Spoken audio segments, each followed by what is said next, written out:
Halo semuanya, nama saya Muhammad Rizky dari Teknik Informatika Kampus Universitas Trisakti. Jadi kali ini kami akan membahas suatu metode transisi IPv4 ke IPv6.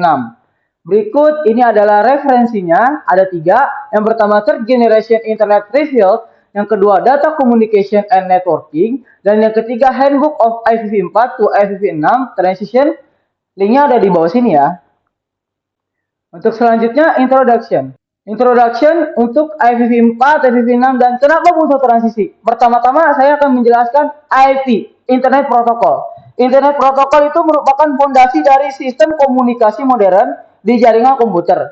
Nah, IPv ini bertugas untuk mengidentifikasi suatu perangkat dan juga memungkinkan pertukaran data antar perangkat tersebut. Untuk IPv4 ini adalah Internet Protocol yang sudah dipakai sejak lama, dan Internet Protocol IPv4 ini mempunyai 32 bit dan mempunyai alamat yaitu sekitar 43 miliar. IPv4 ini sudah dipakai sejak lama, dan ada pun yang terbaru IPv6.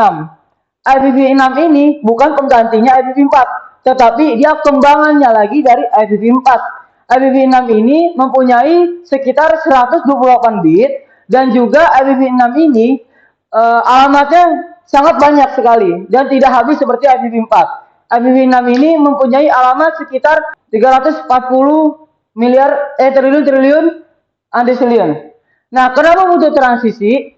Karena IPv4 ini alamatnya sudah habis, dan kita tahu bahwa perkembangan ini sudah meningkat.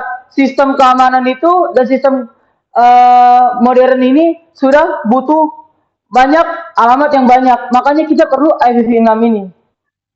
Oke, di sini ada lampiran IPv4 addressing atau lampiran alamat si IPv4 ini.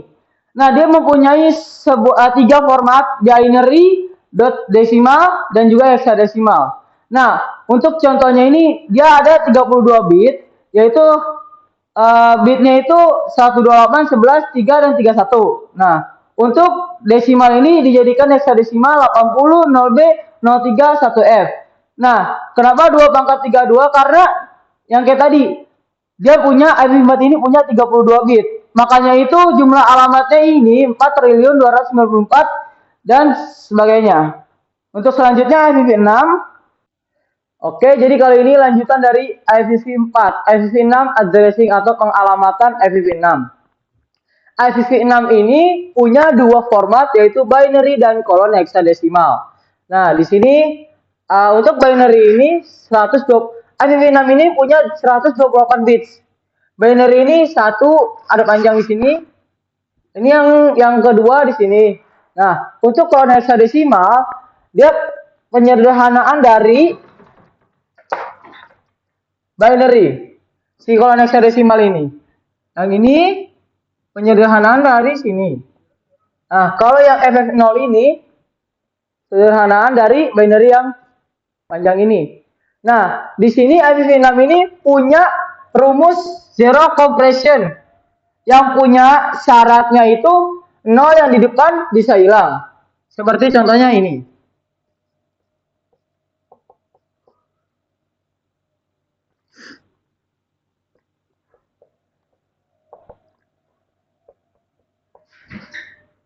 Nah, di sini zero compression ini bisa kita pakai. Nah, dari 0000 ini jadi 0 aja. Untuk 0123 kita hilangkan 0-nya, karena seperti syaratnya zero compression ini. 0-nya ini akan hilang kalau dari depan. Jadi 123. Nah, FF00 ini tetap karena 0-nya di belakang. Nah, jadi begini untuk zero compression. Nah, IPv6 ini punya 128 bit. Maka dari itu dia punya alamat yang sangat banyak, yaitu sekitar 340 triliun alamat.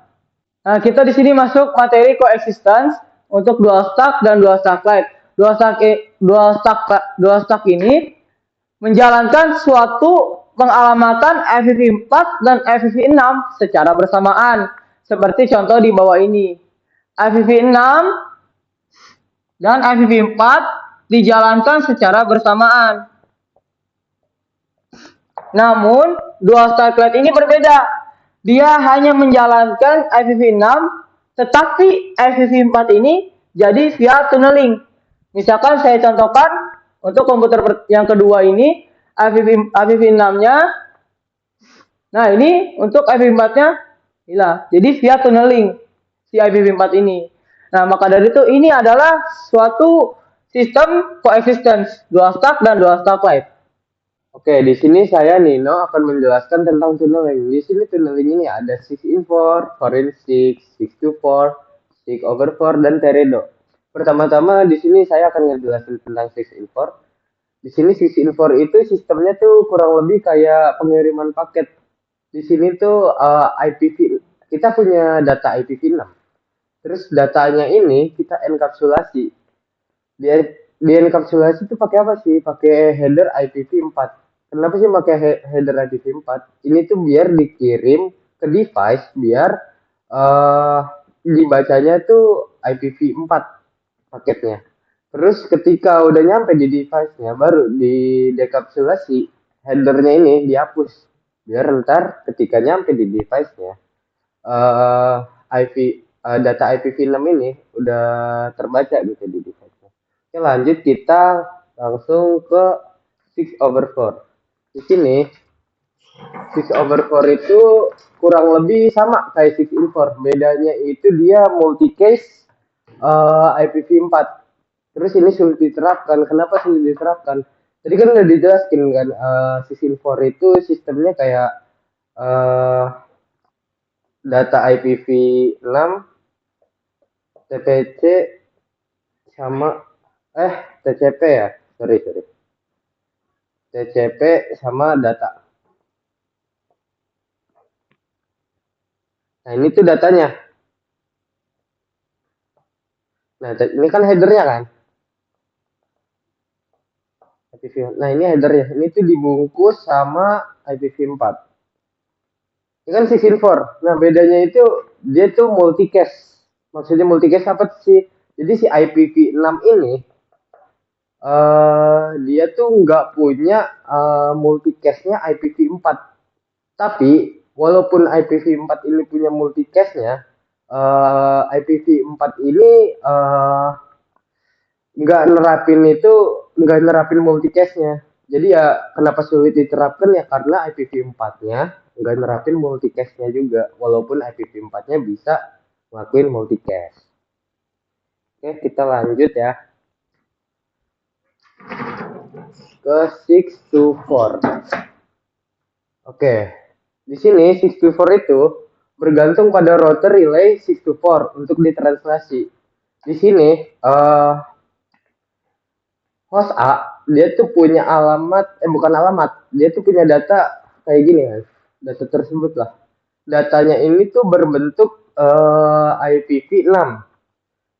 Dia kirim nih ke router A. Di router A ini kita udah dirubah nih di tunnelnya.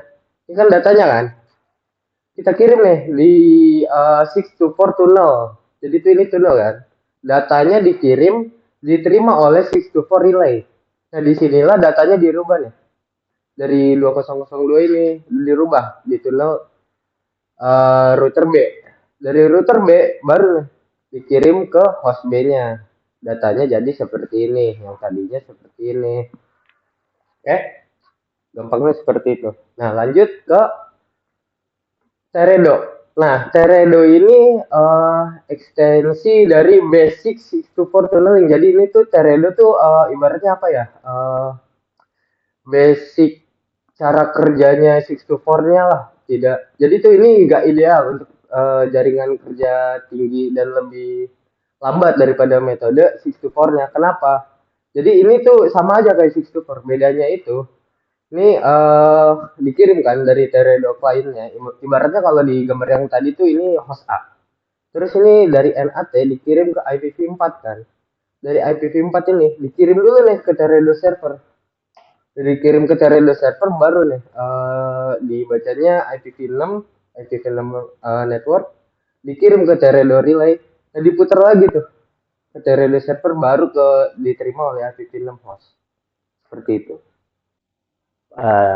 Perkenalkan, nama saya Daniel. Di sini saya akan menjelaskan tentang translation. Di sini kita akan menjelaskan 4 model translation. Sebenarnya ada lebih banyak dari ini sih.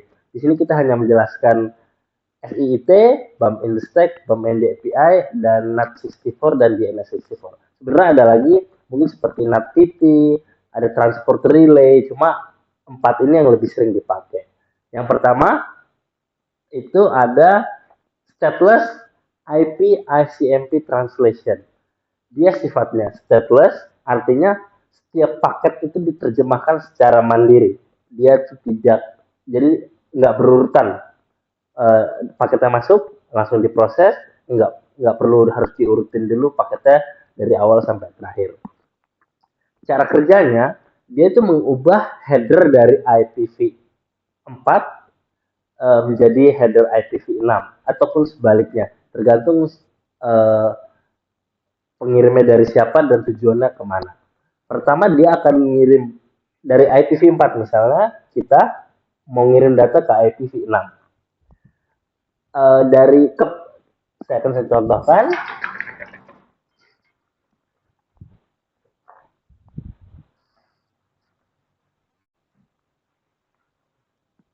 Oke. Pertama IPv4-nya ini misalnya kita 192.168.01 misalnya. Terus kita mau kirim data ke IPv6. Kita nggak bisa pakai IP ini. Kita ketika nanti kita kirim data lewat IP ini ke header translation, nanti dia akan mengubah IP ini dengan ditambahkan header IPv4-nya. Mungkin seperti 0FFF, baru berikutnya IPv4-nya. Ketika di sini nggak cuma IP-nya yang diganti sesuai dengan namanya, IP ICMP. Ketika di sini ICMP V4 juga diubah menjadi IPv6. Baru ketika semuanya sudah tertranslate, baru dia akan kirim data ke IPv6. Oke, berikutnya ada bump in the stack. Sama dia dengan SIIT, dia sifatnya stateless, dia nggak menyimpan sesi, dia juga nggak perlu konfirmasi kalau ini TCP handshake atau gimana. Cara kerjanya bekerja secara internal di sistem operasi pengguna. Oke, ini akan saya jelaskan nanti. Yang pertama, cara kerjanya dulu. Cara kerjanya dia ini berjalan di tengah-tengah antara aplikasinya dengan layer drivernya. Layer driver itu mungkin driver WiFi atau driver Ethernet. Jadi dia ada di komputernya, dia ada di dalam sistem operasinya. Cara kerjanya dia bakal kirim data. Pertama aplikasinya ini nggak perlu diubah, dia akan selalu nggak masalah aplikasinya ini IPv4. Anggaplah kita mau kirim data ke IPv6.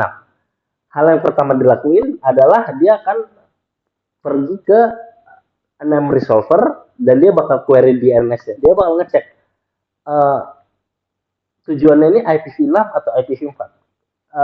Misalnya tujuannya adalah IPv6 ya.